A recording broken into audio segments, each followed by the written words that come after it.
Hello, and welcome to episode 24 of Project Bidoof. In this video, we are going to breed a battle-ready Milotic. The moveset for this is Scald and Ice Beam. These are both taught via TM. We have our Haze, and we have Recover. So Haze we pass down from a Wooper. I believe that Wooper learns Haze at level 12. Recover is a move which we learn at level 28. The only move that we are actually learning through level up will be our Recover for this moveset. For the EVs, we are going to take HP and defense, making us physically defensive with the bold nature. Other options include special defense EVs, or of course special attack EVs. Milotic actually has some very good base stats. It sacrifices its attack stat, which it doesn't have very good moves for to begin with, to make the rest of its stats very good. For the ability, we are using Marvel Scale. The ability Marvel Scale will give us a 1.5 times defense increase if we are burned, poisoned, paralyzed, or asleep. However, if you want to make a different sort of moveset, you could use the competitive ability. What this does is it raises your special attack by 2 stages if one of your stats is decreased. This is a very good option against people who like to run Intimidate. It's also good against things such as Sticky Web and general moves that have a downside which can lower one of your stats, such as Crunch, which has a defense drop.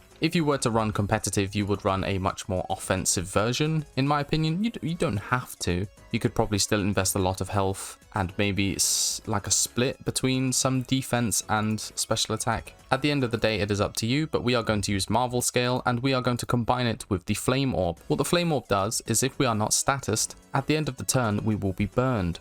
Why this is so good is, obviously, it triggers our Marvel Scale ability, so our defense will be increased, but it also means that we can't be statused by the opponent, so they can't use a poison such as Toxic on us, they also can't put us to sleep, and they can't paralyze us either. So you're at your most vulnerable the very first turn that Milotic is in battle, because the Flame Orb hasn't activated yet. I would be very careful, especially when you're going up against a Pokemon which could potentially use Toxic. Being Toxic as Milotic is probably the worst case scenario because you are a defensive wall. You want to be able to sit on the other side of the field, soak up damage, use Recover, maybe Scald against some physical attackers or hit for special effective damage with either Scald or Ice Beam, Haze against any opponents which are trying to raise their stats, and that's the general strategy for a physically defensive Milotic. So how do you obtain a Milotic in the first place? Well, you're going to need a Feebas. In other games, you could just use a Marvel Scale, I think the item is called. A Prism Scale, that's what it's called. It's called the Prism Scale. You give it to your Feebas and you can trade evolve, which is simple enough. However, we are in Pokemon Brilliant Diamond and Shining Pearl, so we will have to feed it Poffins, and we will get to that in this video. Let's quickly go over some moves, as we always do. Dragon Tail could be a very good option instead of Haze, as it does something called phasing the opponent. It makes them switch out and switch to a random Pokemon. This can be very good against Pokemon that are trying to set up. Do be warned though that Dragon Tail has a lower priority bracket and it will go second, even if you are faster. So it's a good option, but yeah, just always be wary of the drawbacks. We get Recover at level 28, Surf at level 40, which is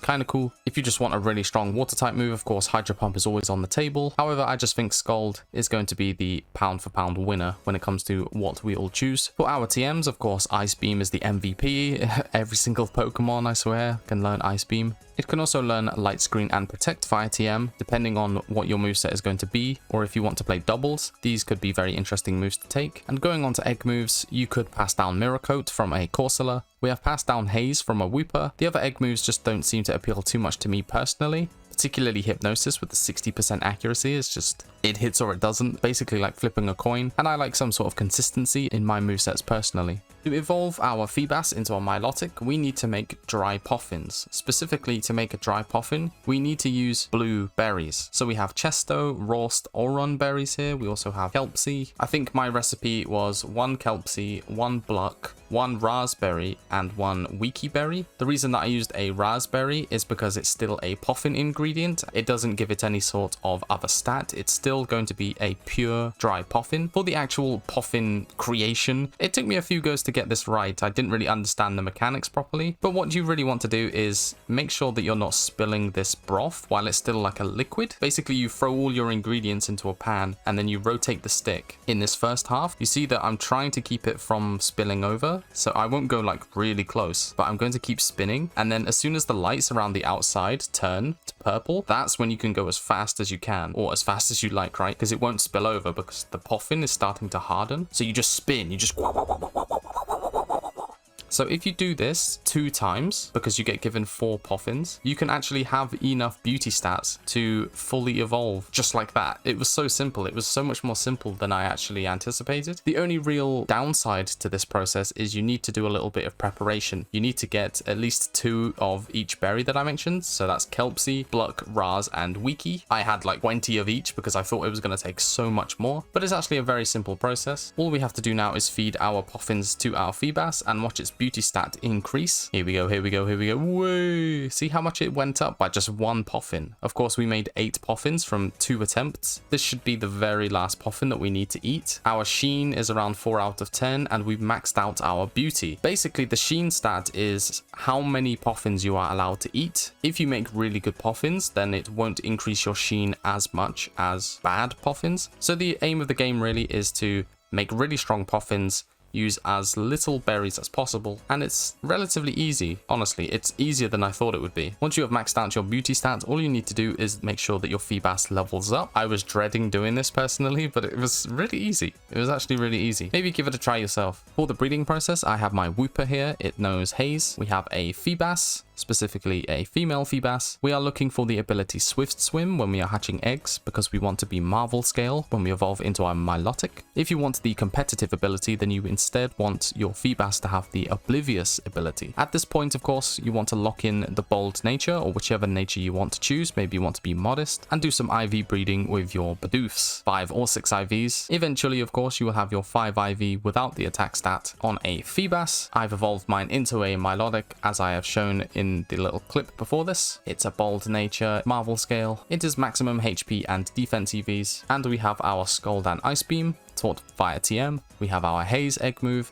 and we have Recover. And there you have your gorgeous battle ready Milotic. And that is going to be it for the rest of this series. I just want to thank everyone who has been watching me along the way. Maybe you joined in halfway, maybe you watched every single video. It's been a bit of a journey for me personally, trying to do some sort of content creation again. I spent a long time at the beginning of this series just preparing everything. I maybe spent over 250 hours in total on this series, and I think it came out okay generally. I learned a few things especially, so I just want to thank everyone who's showed some sort of support. It really does mean a lot to me. I'm not sure what I'll be uploading next. I want to just enjoy some of the Minecraft Pixelmon, but that's going to be it for now. Thank you guys all so much for watching, and maybe I'll see you again with new content soon.